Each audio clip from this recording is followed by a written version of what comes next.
Okay, it's 5:31 on my 5:32 on my iPhone. So I guess time for us to start. I think we've got about maybe 14 participants minus the speakers on the call. And I think some of them may be streaming in as we speak, but I do not want to hold some of you who have already joined the call. So I think we will begin. Can I invite the speakers to sort of enable the video so we can see who you are? Okay, super. Yeah, the thing about Zoom is that you guys are all over my carousel. So it's good that we have a common background so we know who we are. But for those who are with us today, I mean, thank you for joining the call. I think a Zoom call is very much the order of the day these days. And although I still repeat those ground rules, which I know might make me sound like a broken record, but you know, I guess I just have to say it for protocol's sake. So number one, mute yourself so that we can keep the ambient noise to a minimum. Number two, name yourself if you have not done so, so at least we know who you are and who is on the call. And number three, you know, if you have questions, you know, please feel free to drop it on the chat box on the right, and we'll take it during the Q&A later, right? So, so I think you can do this throughout the call. You don't have to wait till the Q&A session towards the end of the meeting. So just some ground rules. It's still pinging, so I think people are still joining as we go. But let's already start. You know, so very quickly, very nice to see all of you here at 5:30 in the evening. I know for some of you it may not matter that it's at the end of the day, because I think in today's day and age, there's no night, no day, at least for me, and there's no weekend and there's no weekday. You know, so sad to hear that. I just got out of a Google a call and a Google webinar, and one of the Google HR people was saying that you must have a stop. So I think that's something that I'm learning as well, and I hope all of you are. Now, I'm Elena Chow, you know, and I'm the founder of ConnectOne. I do see some familiar faces here. Thank you for joining us. And we have worked with early stage technology startup founders, you know, in the last 7 years, helping them to build and optimize a team for growth. In the process, I think I've had, you know, like this amazing opportunity to meet really wonderful people, founders, employees, job seekers, the whole ecosystem. Some of them I've had the opportunity to coach, mentor, and advise. But more so, actually, I felt that I have benefited from them coaching, advising, and mentoring me, including the speakers that are here today. Susan is a valued member on our advisory board. Now, Natalie is someone she thinks that I'm coaching her, but actually I think she's coaching me as well. And Nick is a student founder that I've had the opportunity to meet at many of the NUS events. And totally blown over by his little brown book. Not red book, not black book, but little brown book, which he, you know, like diligently writes, you know, all the little advice and quotes, you know, from people that he have met. So why the topic coachability? Let me say it slowly, coachability. I don't even know, I did not check, but maybe some of you can correct me. I don't even know if it's a word in the Oxford or the Webster dictionary. But this word came about as, you know, I was having a conversation with an investor 2 weeks ago, and I asked him, like, you know, what are you looking for that's going to be different because of COVID? And I expected him to say, wow, you know, solid business execution experience, or utility bill, your $100 credit. That's all for individual. Thank you. I don't mind the $100 credit as well. Yeah, sorry, just mute yourself a bit. Yeah, sorry for that. Yeah, so, you know, so I was expecting him to say business experience, execution, but I was really quite shocked. He actually told me, I'm looking for a founder who has coachability. So that really sparked my interest. Like, what really is coachability, right? I mean, and I did some Google. I mean, obviously, I think I understood what he meant. But, you know, as we talked about successful founders or successful entrepreneurs, or what are the tools for success, typically we'll get things like perseverance, grit, all these sort of typical attributes. The word coachability is rarely featured, maybe because it's the nature of the word. So I think that's the intent of today's call. We really hope to inspire some of you with the understanding of coachability and maybe embrace that as a tool or attribute for yourself as you are seeking success in whatever field that you have. So again, I'm really delighted to have 3 speakers here, and I'd like them to actually introduce themselves so you know who they are. Maybe Susan, you can start the ball rolling. Sure. Hi, everyone. Welcome to the call. My name is Susan Chen. I currently head up the talent and leadership development for Gojek Group, and coachability is something I'm really passionate in because I talk about it in my team all the time. I think the most important thing for us is how do we foster growth mindset, and that really is the only thing that I actually look for in my team is actually growth mindset and coachability. So love to see all of you and share that with you today. Natalie, maybe? Sorry.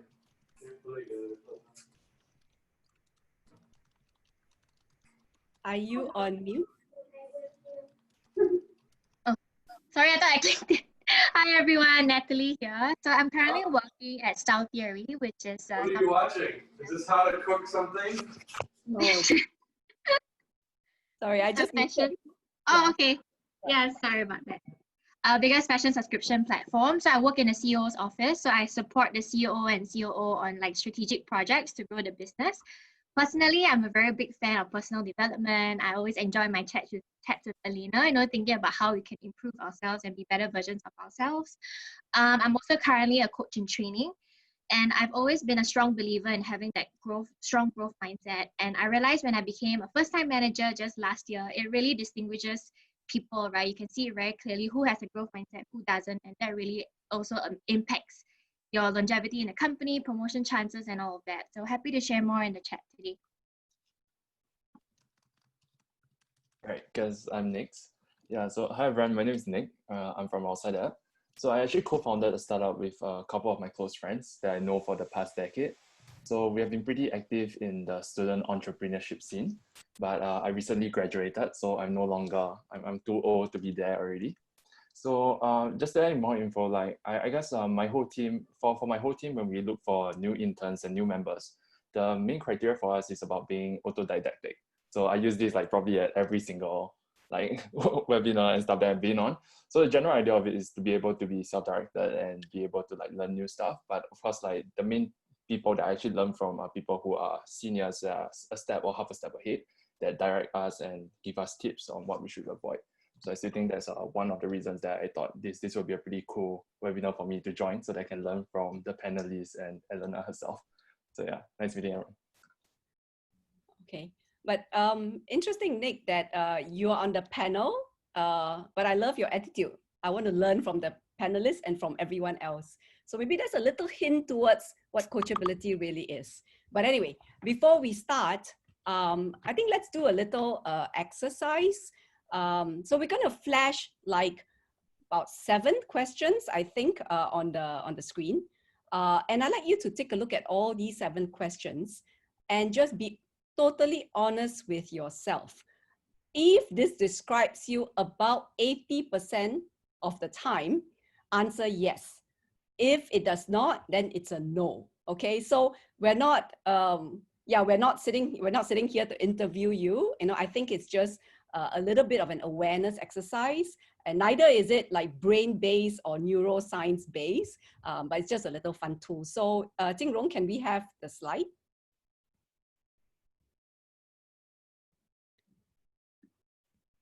Okay, so basically you have a minute or so when we start the counter. You have a minute or so to just take a look at this question. Ask yourself, honestly, if it's you 80% of the time, it is yes. All right, so let's start.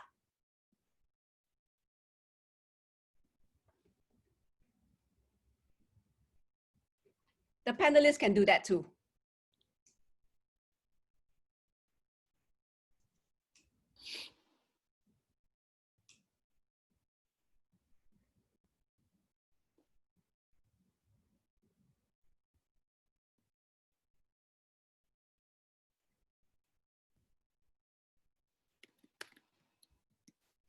30 more seconds.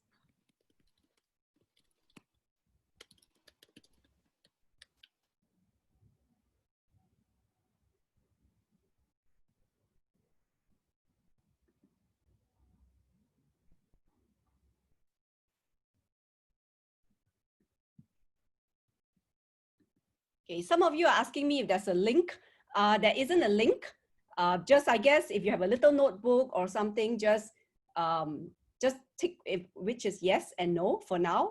And then I think Jing Rong is going to share a link with you to actually put down your results.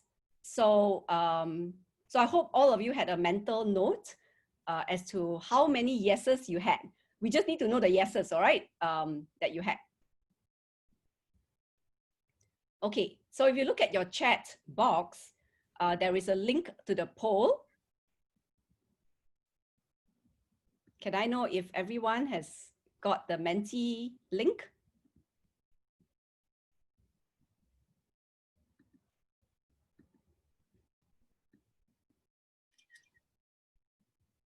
Okay, maybe Jing Rong, you can flash the Mentimeter results as we're waiting for everyone to sort of put in the numbers. Oh wow.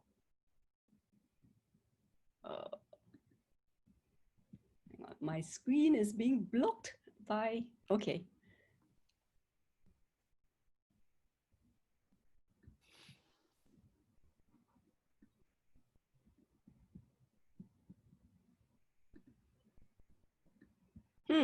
Okay, are we waiting for anyone else? All right. Okay, so, oh, okay, we're still seeing some numbers coming through.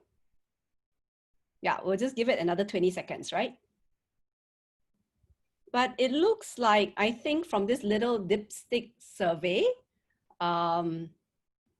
which is actually, as I said, by no means scientific, but just for fun, it does seem that many of you think, so if you have 6 to 7 yeses, you are likely to be very coachable. If you're somewhere in the middle, you are sort of somewhat coachable. And if you don't have any of it, it means that you have lots to learn to achieve sort of coachability, right? But wherever you are, you know, in this, it doesn't matter because I think we're all here to learn. And even if we are very coachable, I think there are still many things that we could do to learn from each other. So, so without further ado, I think we're going to start the session proper. So I think if you can see from the survey, you know, there is a bit of biasness down there, you know. It gives you a glimpse about what are the typical behaviors of a coachable person. But as I was doing it, I actually felt that, oh my gosh, actually I'm not quite coachable in this area. And I reflected on some of the mistakes that I've made with some of my team members or even family members. So I felt like, you know, it really helped me, you know, to sort of sharpen that understanding as well. But I mean, you're not here to hear from me. So let's hear from the panelists what they feel a coachable person is. What is a coachable person? I believe that I see some founders in the room. I'm sorry if I don't know all of you, but I see Projal. Projal is a early stage startup founders as well. And I'm sure some of you are founders too. So maybe we can get sort of Nick to start the ball rolling. Nick is one of the more, like as I mentioned before, one of the more coachable founders that I have met. And so Nick, you know, can you kind of tell us more about what you think coachability is or being coachable is? Okay, thanks for that. But I do think I'm one of the noisier like student entrepreneurs around, but I don't think I'm the most one of the more coachable one. I've met a lot of good one along the way, right? But I'll say that for me, one common trait that I see across most of my friends that are pretty successful now is that they are often approachable. And I would like to think of coachability as something more towards attitude rather than skill, like how you face it, how you face issues and how you face like meeting new people and getting their feedback, right? Yeah, so especially for me, like we all started when we were 16, right? Like we really don't know what we are doing. We just wanted to start a business. It wasn't called startups back then. And yeah, the only way we could learn was actually from people who were like willing to guide us. So I feel that it's something that you really need, especially when you can't get the experience. Like for example, Susan's been in Gojek and the HR scene for a very long time, right? Like there's no way I would know as much about HR even though I graduated from, you know, a management degree. Yeah, so I feel that like it's really something that's crucial for founders, especially when it comes to industry knowledge. You really need someone on the inside of whatever you want to target to be willing to share and like guide you to prevent like going for those easy mistakes that people often hit. Yeah, so that's my 2 cents on how I feel about coachability. Yeah.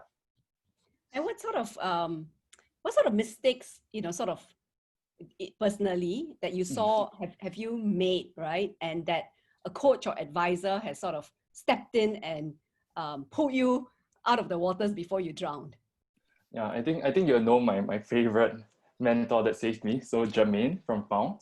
So I started my very early days with Found It, like about 2-3 years back, where we properly incorporated the business. I'll say the biggest issue I had was honestly because we started as a group of friends. When we first had a hire that was external, we didn't know how to handle an external hire, someone that didn't act like us or play games like us. And yeah, ultimately, Jermaine really taught me a lot about how I should properly manage employees. Because as friends, we just work non-stop, right? We don't really have proper work hours.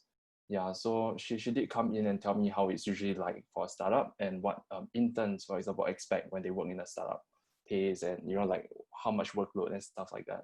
Yeah, so she really got her hand dirty and like helped me out a lot at that point. Because I'll say that like the rest of my team members are not very sensitive when it comes to ladies also, right? Like I think Elena, you were the mentor that helped me then. Like Jermaine linked me up to you if I'm not wrong at that point. Yeah, so yeah, it did take quite a bit, and I'll say that we all matured quite a little, and now we're managing a team of 15. So it's probably a lot better now compared to where we were 2 years ago. Yeah. Wow, wonderful, brilliant. I will come back to you, Nick. But you know, I mean, Susan basically has sat, you know, next to with, you know, on the same table as, you know, many C-suite executives from early stage startups, startup when she was in Indonesia to sort of like corporates when she was in Visa, and then, you know, now in a hypergrowth unicorn in Gojek. You know, what, Susan, if you can describe, you know, your experience, you know, meeting all these different diverse individuals, what are the characteristics of a coachable leader, in your opinion? Oh, I think maybe it's a bit boring to talk about what coachability means. Maybe I can sort of talk about when I sort of, you know, sit in a room, I can really sense when someone is not actually very coachable, whether they're founders or leaders. And I think one of the things is this habit of going into a room and thinking that they have to be the smartest person in the room. Right, is the feeling that they have to have the answer, is to feel like they have to be seen as the people that have all the answers. And I think the challenge of being coachable is there's a lot of vulnerability in sort of saying, I don't know, I don't understand, and really asking for different views. So so, you know, to answer your question, and the flip side is that I tend to see founders that feel like that they need to have all the answers tend to be much less coachable. And that shows, and when you start thinking about product development, when you think about industry challenges, that you are sticking with your comfort zone and what you know the best and not willing to entertain the different perspective. So that's probably usually when you see you know, meetings break down sometimes, because the sense of who is going to be the smartest person in the room. And I mean, what is the background to that? And, you know, I mean, I think I'm jumping the gun a bit, but what do you think can be done as someone in a HR leadership role to bring awareness to that attitude, right?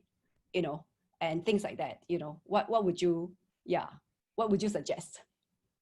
Well, I think it is also for us going into the meeting, think like a coach as well. Is how do we help them think by asking questions, right? So I've also learned the hard way. Sometimes being too head-to-head with the leaders and founders doesn't get you anywhere. So it's always interesting, how do you turn yourself into a coach in these difficult conversations? Then I tend to try to ask the question of, help me understand. So walk me through that thought process. And through that, really engaging them in a different way of thinking.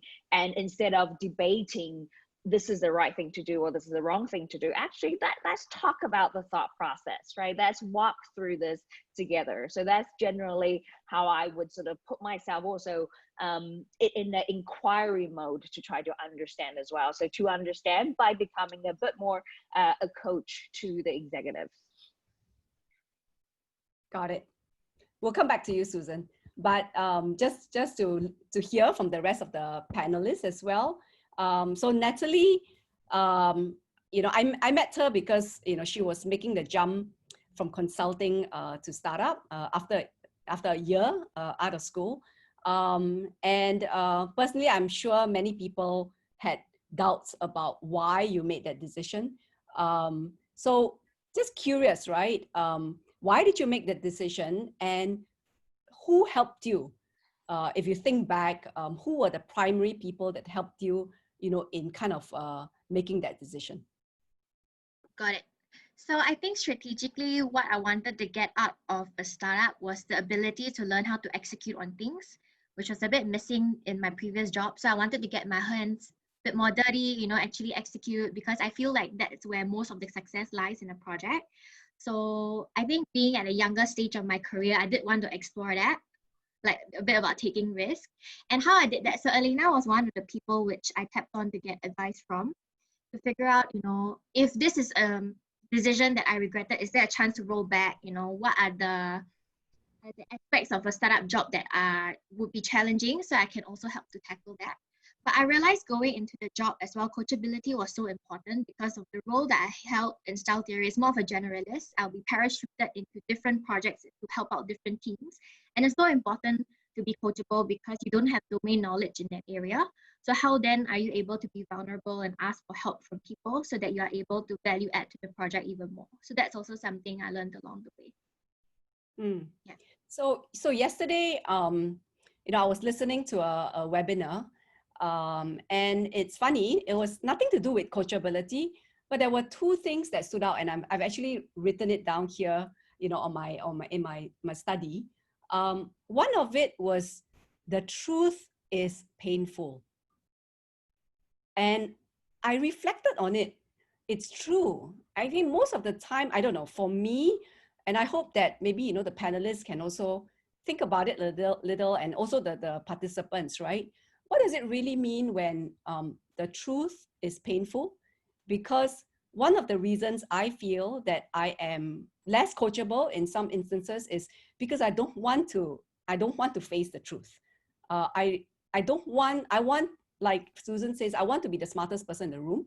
And if somebody challenges me and I think that person is right, do I accept it, or do I challenge back for the sake of challenging back? And that makes me, in a way, less coachable. So I'm also interested to hear from the panelists, right? What do you think about this statement, right? Where the truth is painful. And are there examples of situations, either yourself or that you have seen others face this problem, where it affects, you know, where because the truth is painful, it affects their road to success? Anyone can start. I think Nick and Susan, you are muted. Let me try to unmute you guys. So sorry, Elena. So the question is by being honest, is that a barrier to succeed? No, I guess successful, or yeah, I guess is, you know, I mean, to me, I think one of the barriers to coachability is that we do not want to face the truth. Yeah. As a leader, as a job seeker, we could be, whatever the reason is, we could be disillusioned, we could have some perception or mindset, right? So yeah. I'm just curious, like, you know, what do you all think about this? Have you had examples of people that you've dealt with or yourself where, you know, facing the truth has been a barrier to being coachable and as a result, you know, to achieving success? I think very quickly, maybe, to when we do see people in that kind of mindset, is a very fixed mindset, right? The fixed mindset of thinking that what they know is the absolutely correct truth in their own perspective. So I think that fixed mindset is definitely a barrier to success, if we put it in that quotation, but mostly is because that doesn't allow you to open yourself up to think about different opportunities, think about innovation. Fixed mindset is the biggest barrier to innovation. And if we think about startup, in this context, that a lot of it is thinking through in a much more innovative and disruptive way, right? So being that fixed mindset, I think the challenge becomes, how do you think beyond that? I think that's one. And the second, what we tend to see, people with fixed mindset are not always the best leaders, because if you are fixed in the way that you think, it's really difficult for you to lead a team and try to activate their own curiosity, try to activate their own sense of growth mindset. So if I think about success in a very two-way, your technical side as a leader, and then your actual skill as a leader, as someone who are working to inspire your team, that is also a barrier to that. So without a great team, without the technical skill, it's actually very difficult for you to continue to expand within what you're trying to do. Okay, so that leads me to also, asking the panel about barriers to being coachability, to being coachable. Whether it's yourself or someone, right? What do you think are some of the common barriers to embracing this coachability mindset? So I'll share more on that. I think one of the first barrier is being very defensive. But I think if we step back and see why are people defensive in the first place, I think mistakes are super stigmatized in our culture. So it's either Asian culture or even a company culture, right? Failure is always seen as something that's wrong. So therefore, if we were to call out on something, their initial reaction will be, oh, you think I'm not good enough, right? So they feel hurt. I think that's where the first barrier comes in. So it's to Susan's point of how do you then change that mindset to see beyond your initial reaction, the second reaction, which is more longer term. How can I use this feedback to improve myself going forward? So I think one of the good analogies that I like to use would be something like helps you. It's like a smart mirror, right? Feedback, like it helps you point out your blind spot. So it firstly comes as a shock because you didn't know about that. But once you know about their blind spot and once you're aware about this, then you're able to change that going forward. So I think one of the key barriers is that mindset shift. Do you think that it is it's nature versus nurture? Do you think it is like inherent in that person, like you're born to be, defensive, Right. I think environment plays a very big factor. For example, growing up, if your parents always scold you for every mistake that you made, which is quite Asian actually, now that I think about my parents and my friends, so in that effect, I think environment plays a bigger part of it. Like, for example, when I was working in a very diverse culture, I see other people of other nationalities not being afraid to just put their hand up and say something else, not being afraid of being judged, because that was their culture, right? They were encouraged to speak up. So I do think environment plays a very big role. What about, I'm curious, what about gender? Nick, over to you. You're the only guy on the panel, right? Do you, sorry to put you in a bit of a fix, but do you think gender also has a part to play? Sometimes, to play on Natalie's point about defensiveness and pride, maybe, or maybe ego, I'm not sure. But do you think gender has something to do? It doesn't have to be you if it's sensitive, but it could be, just your observation about. I think it's true that maybe just based off my own experience, I can't speak for the overall gender, but based on my own team, I'll say that especially when we have our own specializations, right? Like the product guy, the design guy, the architecture guy, and eventually everyone has some sort of pride in the work that they do. So when you tell them it can be done better, I've seen those arguments happening in my team, right? Example, like my 16-year-old developer can come up with things that my CTO, who is 8 years older, right? My co-founder, who is 8 years older, which I still think is very young, do not agree with, but actually it's working better.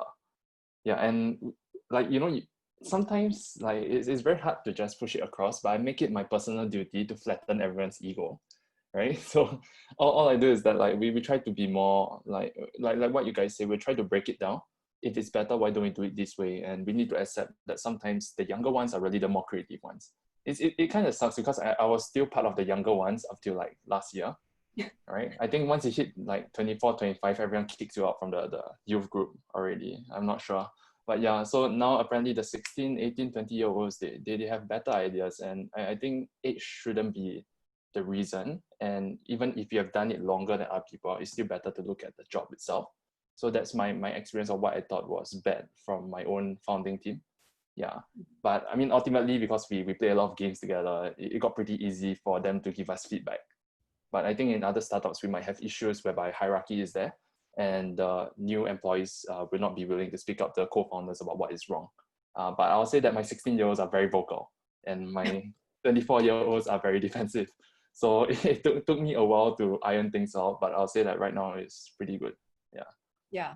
I mean, it's an interesting point that you made about age, because I think there is also some correlation between age, and I think it's what I'm hearing from you is that I think you've, as a founder, you've tried your very best to sort of break down the barriers and get the team to trust each other and stay connected, right? To be aligned to the common mission, vision. So I think it all very much starts from you. Yep. Sorry, I need to add one more part because this was actually about gender, right? So yeah, like we do have like ladies in the team, and I'll say that they are definitely a lot easier to work with.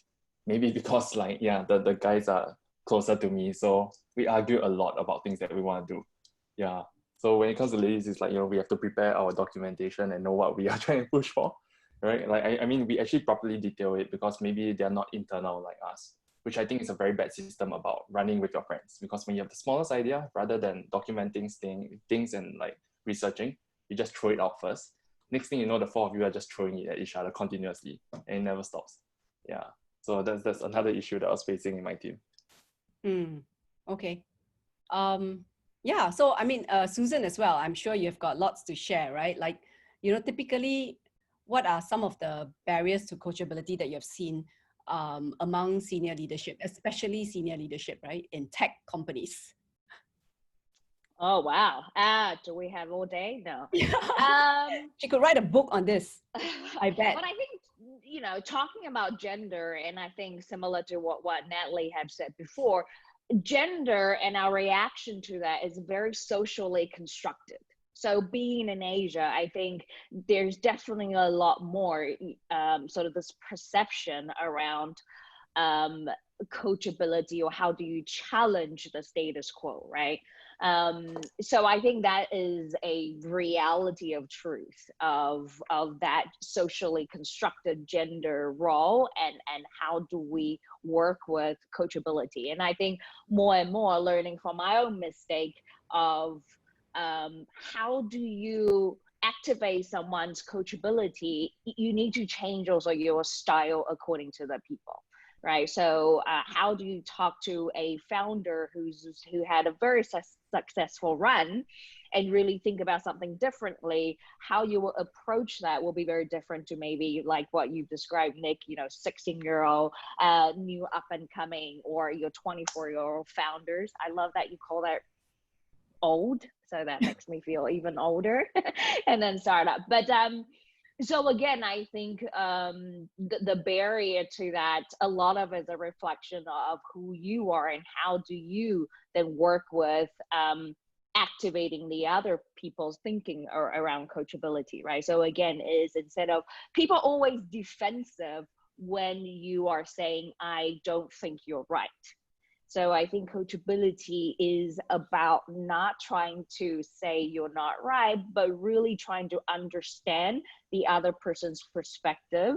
And again, I think that is done through asking lots of questions and asking questions that it doesn't put people in a defensive spot. So maybe from a more tip perspective, I hear a lot of time people will be like, why do you want to do that? Why do you want to change that product feature? And then when you ask why, people are defensive. That is a trigger for defense. Yeah. Right. So instead of why do you want to do that, is again, similar to what I said before, is walk me through that process. Help me understand. How do you see that being right? So I do see some of the barrier to coachability is actually the people that you're interacting with, and how do you present your thought processes and questions. But definitely one of the biggest learning for me, and what I always coach my team, is don't use why questions. And that transcends age, culture, gender. That, I think, the underlying red thread is that we're all human. So coachability is about being human, isn't about your gender, your culture, your experience, but really truly understand that one fundamental thing that we have in common is that we're human. It's interesting, you know, what you mentioned about that it's a two-way thing.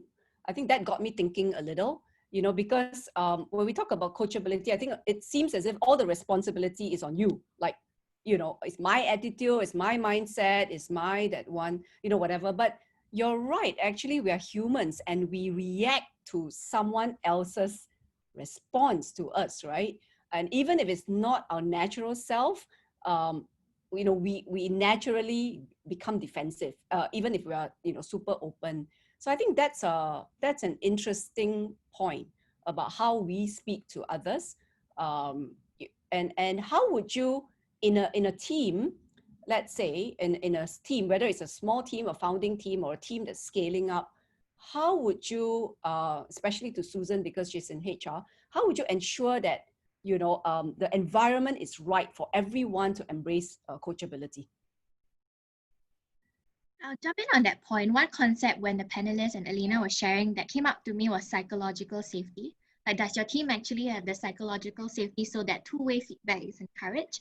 And I think if you are a manager of your team, a manager should set the example by saying, no, I welcome feedback, and then also show vulnerability. These are the things that I think I should be working on. Do you have any tips for me? So it really sets the tone that your direct reports can come to you telling you feedback about yourself and not be reprimanded or, you know, show up in their performance review somewhere. So I think it really starts with the manager, cultivate that psychological safety. Yeah, that's interesting. So yeah, I mean, I guess coachability starts with the leader, and I feel that, I mean, I think even if you are inherently less coachable, if you keep saying it, you know, it's almost like fake it till you make it, you know, almost the mindset sort of sets in if you were to keep, you know, kind of reiterating this attitude or culture that you want in the company. You know, I think that's an interesting point. Okay, at this point, at this juncture, I'm just going to remind the participants to actually start dropping down questions and comments as we move along, so that we can, allows me to then pick and choose, or I'll get the panelists to pick and choose questions that we can answer, because I think we probably only can do like 2 or 3 questions, but I really like to give this opportunity. So participants, feel free to just, you know, like drop as many questions as you can over there.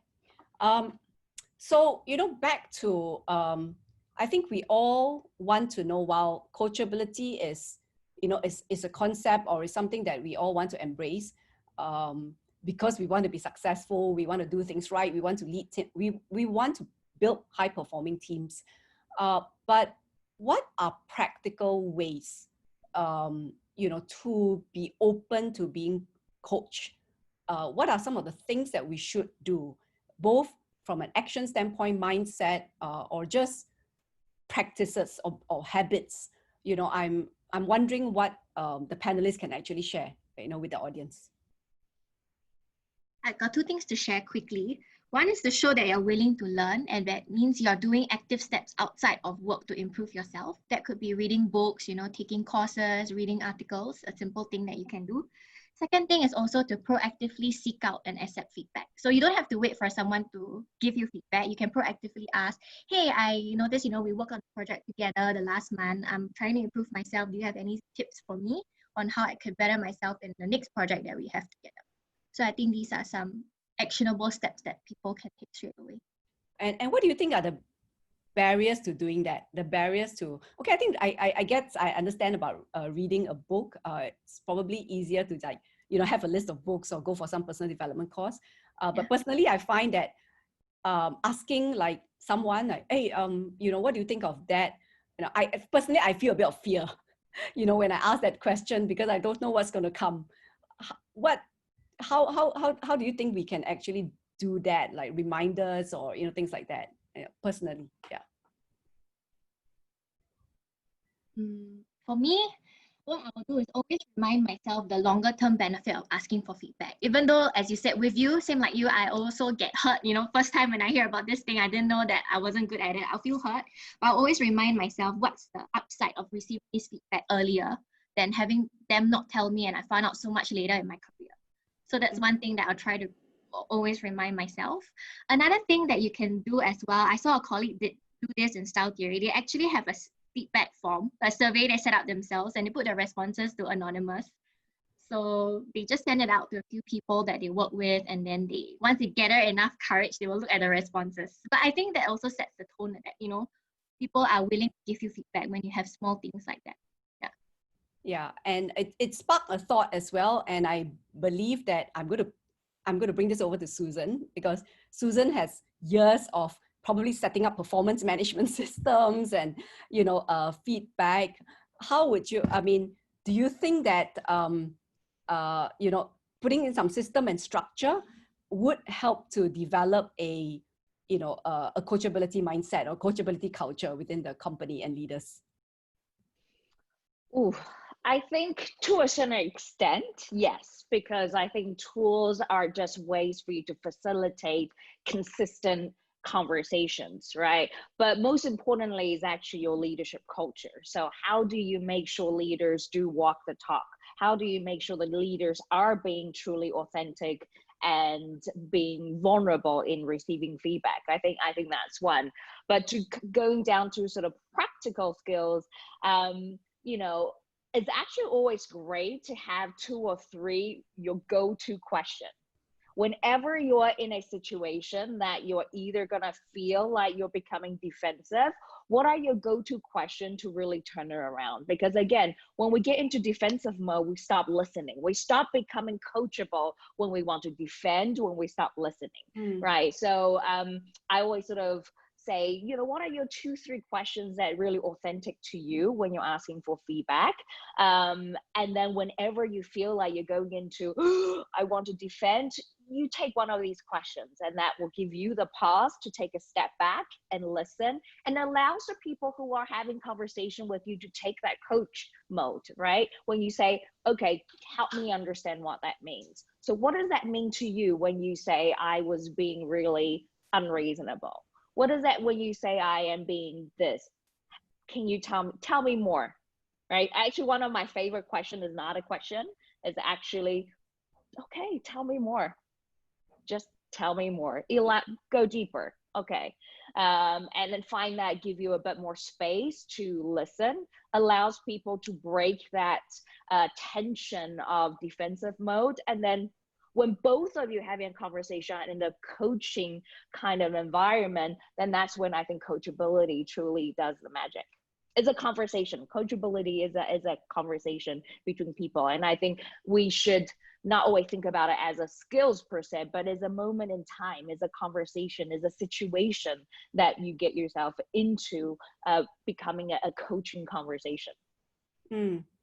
So, I mean, I think today's topic is about coachability, you know, the lesser known secret to success. So I'm curious, I don't know how the audience feels, whether they really think coachability is a tool to success, or maybe it's just, you know, it's just, not really true. I'm also wondering whether, you know, what do the panelists think? You know, do you really think coachability is a tool to success, or have you seen folks who are not very coachable, but still successful? And why? I would say, yes, they can be successful, but in a short term. If you look at a lot of, you know, research or some of the historical data of successful startups, and I'm using startup given that we're sort of in this environment, usually non-coachable founders can still be very successful, but in a short term. They have certain traits that drives the growth of business that could be right at the beginning. But what doesn't, it usually does not sustain a business. This is when you see toxic leadership behaviors where, that comes through to, they will use different manipulation to get to the success because they're not coachable, because they're thinking about success in a very absolute term. And usually people who are not coachable don't care about their teams. Their success is about them, right? I think the difference between the success and coachability is you're successful because you and your teams are. You're not successful because you're by yourself. It's because you embrace, you coach your team to become successful with you together.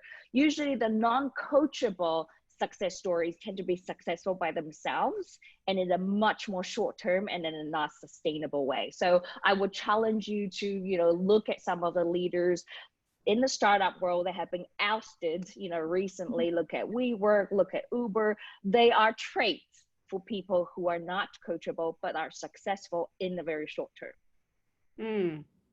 Okay. What do you think, Nick? You are a founder and you are aspiring unicorn. Well, I don't know whether you are a unicorn startup, but what do you think and why? What makes you the way you are?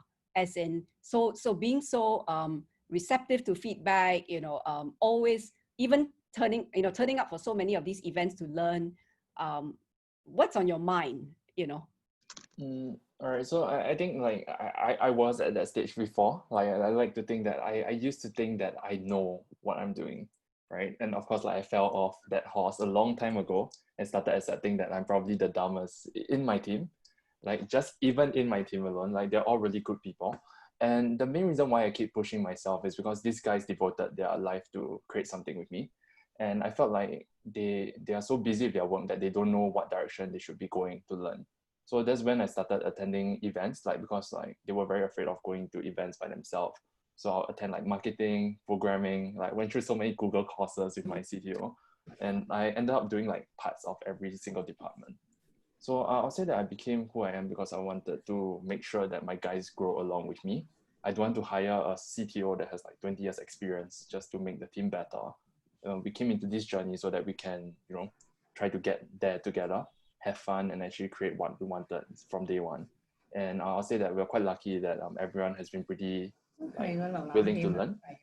Yeah, and yeah, that eventually got us to where we are today. Do you feel that being coachable, being open to feedback, thinking of your team so much, does it in any way slow down your growth? And feel free to jump in, Natalie and Susan as well, because you take time to do this. You're not running as fast, as you would. Yeah, I'll say that it really did take a toll. But for me, it really is about the long term. Like it really is about the entire journey for us. I do know that there were people who asked to like join the company with much more experience. But I do like what we have right now. And I know we're not the best, the fastest or anything. But one thing that I know for sure is that we are the team that grows the most every year. Like the one thing we don't regret is every year we look back, we know that we grew a lot. We helped each other, we went through a lot. And yeah, that's what really mattered for me. Yeah, but of course it's not sustainable for the business itself. But we are getting there, and I think every single day, because like we are growing, we are really happy with what we have. And I think it's a worth it trade. Yeah, eventually we'll make it, right? And yeah, I think we won't regret what we did just because we're a bit slower compared to everyone else. Yeah. Yeah. So yes, Natalie. Sorry, for me, I wanted to share a quote that I thought of when you mentioned that, which is by Abraham Lincoln. So if I had 6 hours to chop down a tree, I'll spend the first 4 hours sharpening the axe. So I think sharpening the axe in this context is really taking that time to introspect, to reflect, think about where are your strengths, where are your weaknesses, how you can improve and do out a plan for yourself. That is, I think, way better, way more strategic and smarter than just charging ahead, always thinking that you're right. So yeah, I just wanted to share that quote. Popped out in my mind. Yeah.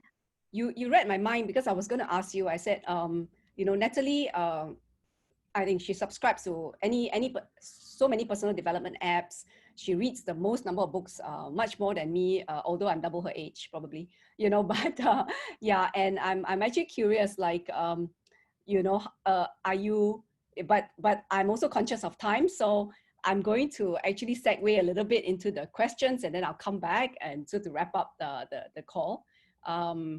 So there aren't that many questions here, but there is one here that I'm going to try to figure out. Okay, from Miranti, for the first time, what do you think, for first-time leaders, gaining respect from their team members might be challenging, since they probably are still learning while already started to lead a team? Interesting. What do you think is a good way for them to be able to learn from the team member without losing the respect and trust? Does anyone want to take this question? I can try. I was a first-time manager just last year, so this seems very timely to share. One thing that I want to share before I forget is this book called The Making of a Manager by Julie Chua. I love that book because it really hones in on first-time managers. She focuses on that. So that's a book to recommend. But for me, at Cell Theory, when I was doing product and I had to gain respect from the technical team when I didn't have any technical expertise at all, that was a challenge that I had. But I think one way is to show vulnerability, show that you're here to learn and that you can add value in different ways, because everyone has different strengths and weaknesses. And I think they will really appreciate that you're upfront with them, that these are the things I don't know and I would love to learn from you, instead of going in and thinking that you know it all when they clearly know that your technical competence is not there. So firstly, being very upfront. And then secondly, putting in that hard work and effort to show how you're going to close those gaps that you identified.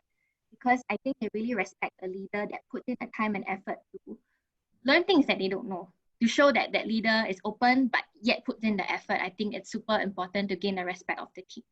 So yeah, I'll suggest those.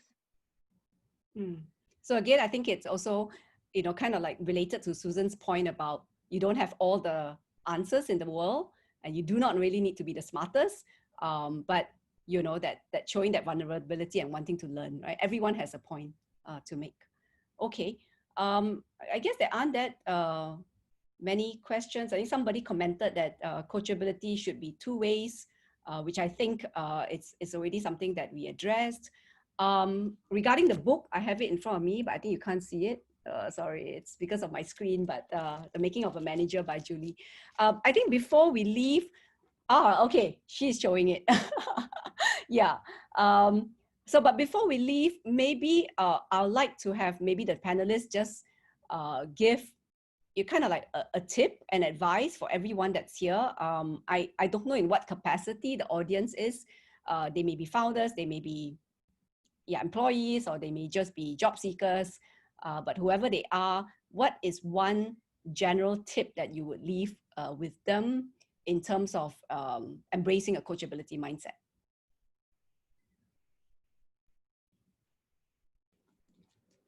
I think I'll start with mine, right? So mine is probably my brown book. Yeah, so I think for me, I believe you can learn from everyone. It's just about very different things and different experiences that you get from everybody. So what I usually do is I just jot down the notes of what everyone tells me, and then I'll spend like end of the week to just look through what I've learned and, you know, selectively choose those that, you know, like if everyone repeats something, it's probably really something you should look at. And sometimes it's subjective based to industry knowledge and stuff, but I think it's always good to really be present when you're communicating with people and not just be there and talking and not actually absorbing stuff, because that really helped us a lot in getting to where we are. And of course, like, you know, being close to people eventually link you up to more people and got us a lot of opportunities, like your sister-in-law's using outside. Yeah, all right. Okay, she is very good. Yeah. Okay. I have 2 things. One is more of mindset. I remembered something that my mentor told me, which is feedback is a gift. So do appreciate that people actually took the time to tell you something that you can improve on. So that helps you in your career later on. So that mindset shift. Second thing is a bit more tactical. I think very applicable for someone like me is to avoid the being defensive trap. Don't feel like you have to reply someone straight away when the feedback is given to you. Because remember that your initial reaction might always be more towards the defensive side. So just breathe. If it's something that is offline, all the better. You don't have to reply straight away. If it's face-to-face, just thank them for the feedback first. Say you appreciate that they let you know, and you will come back to them after you internalize it even more. So you don't say something defensive at the spur of the moment. Yeah. Okay. Susan? Words Yeah, of wisdom? I think my tip is really just walk away for all of you to think about what are some questions, good questions that you're going to have. You make it yours, right? A question that can help you in becoming a more coachable person. How do you drive a more coaching conversations with others, and then also how do you diffuse defensive sort of conversations? So similar to what Natalie said, that one option is to walk away and have the time to think. Another way to just asking question to understand these feedback. Usually feedback come to you is never in the depth that is truly required for you to reflect on. So think of what are your go-to questions. Think of how you can become a better coach by driving these conversations, and to think about coaching as a two-way street rather than you just going in and changing your mindset as well. And how do you activate others in thinking about coachability through questioning? Okay. Well, yeah, thanks for all of that. I mean, I've learned a lot as well, even though, coachability is something we talk about all the time, but, I mean, thank you to the panelists and for some of them for the questions. Yeah, somebody asked about the book title. Max, I hope you've got it. It's called The Making of a Manager by Julia Chua, Z-H-U-O. Which I think Natalie has already shared. So I think that's a good book. If Susan and Nick have any other books to recommend, feel free to drop it in the chat, or I can share it with the group later. And before we go, two things. I think we'd like to take a snapshot. I don't think we can take with everyone because there are 30 participants here, but if you're okay to turn on your camera, we can take a very quick snapshot. So anyone who is okay to just turn on the camera. Yeah. Hi, Aparna. Okay. And then I think Jing Rong can try to take a picture. Yeah. I think we're ready to go, Jing Rong. If you can just grab a shot, I think that would be good. Let us know when you're done. Susan is talking about Radical Candor. Yes, I have that book too. I can't show it here. The other one is The 5 Functions of Dysfunctional Team. I'm not sure if some of you have read it. So it's on playing on the negative. It's about what are the 5 attributes of dysfunctional teams. I really like that book as well, because it talks a lot about the leader, building trust, and building that connectedness in the company. Okay, so I think our photos are done. Just one last thing. Natalie is Jing Rong, if you can have the slide on. Natalie is a coach in training. I think she's halfway through her course. And I think if any of you feel like you want to be a guinea pig to her, right, Natalie? Yeah, you can take a snapshot of this QR code and register with her. And then secondly, ConnectOne, which is the company that I'm in, we actually do run career coaching sessions. So if any of you are job seekers, a bit lost, or wanting to understand a bit more about the next career for yourself, feel free to just connect with us as well. Other than that, maybe the panelists can stay on. I want to take another group shot. And the rest, feel free to leave. Thank you so much for being part of today's session. Panelists, please stay. Thanks everyone for coming.